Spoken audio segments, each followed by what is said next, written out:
প্রায় 3.5 ঘন্টা লেটে মেহেন্দি করতে বসতে পারলাম। হ্যালো এভরিওয়ান, আমি প্রফেশনাল মেহেন্দি আর্টিস্ট অবন্তিকা। তোমাদের সঙ্গে আজকে শেয়ার করছি আমার আরও একটা বুকিংয়ের ভিডিও। কাজটা ছিল আমার আড়ংঘাটাতেই, আমার বাড়ির একদম কাছে। সেই সময় পরপর কাজ চলছিল, আমরা দুজনেই ভীষণ টায়ার্ড ছিলাম।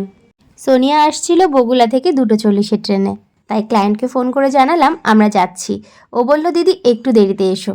তখন ওর আইবুড়ো ভাত খাওয়া হয়নি। তারপর আমাদের ব্রাইড চলে গেছিল শ্যুটে, তারপর ওর মেকআপ করার ছিল, তাই ভাবলাম অনেকটা টাইম লাগবে, প্রায় 2 ঘন্টা তো বটেই, সেজন্য আমরা বাড়ি চলে এসেছিলাম।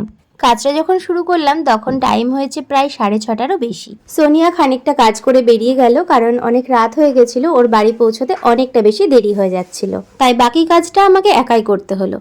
ক্লায়েন্টের মা আমাদের ভীষণই পরিচিত, ওনাকে ভীষণ ভালোভাবে জানি, ভীষণই ভালো একজন মানুষ। তো ওনার সঙ্গে বেশ খানিকটা গল্পও হলো কাজ করতে করতে। ভীষণই তাড়াহুড়োতে কাজটা করতে হচ্ছিল, তার মাঝখানে ড্রায়ার দিয়ে যখন মেহেন্দিটা শুকানো হয় সেই টাইমটা নিজের জন্য একটু টাইম পেলাম, নিজের একটা ভিডিও ক্লিপ নিয়ে নিলাম। আর এই হলো ডিজাইনটা, তোমরা দেখে অবশ্যই জানিও কেমন লাগলো ডিজাইনটা। আর ব্রাইডকে সেদিন ভীষণই প্রিটি লাগছিল, ওর মেকআপ আর্টিস্ট ছিল শুভ। এতক্ষণ সাথে থাকার জন্য অনেক ধন্যবাদ। রাধে রাধে।